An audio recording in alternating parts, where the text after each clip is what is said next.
রঙের এই দুনিয়ায় হাজার রকমের মানুষ আছে, লক্ষ রকমের মানুষ আছে, কোটি রকমের মানুষ আছে, আছে বিচিত্র ও বৈচিত্র্য মনের মানুষ।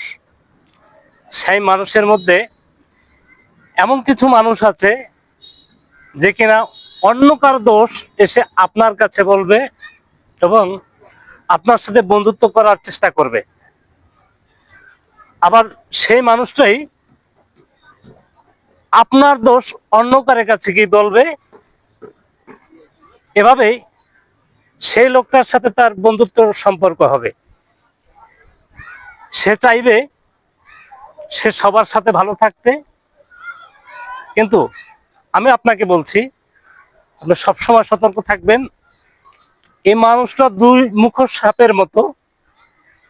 এই মানুষটাকে কখনোই বিশ্বাস করবেন না।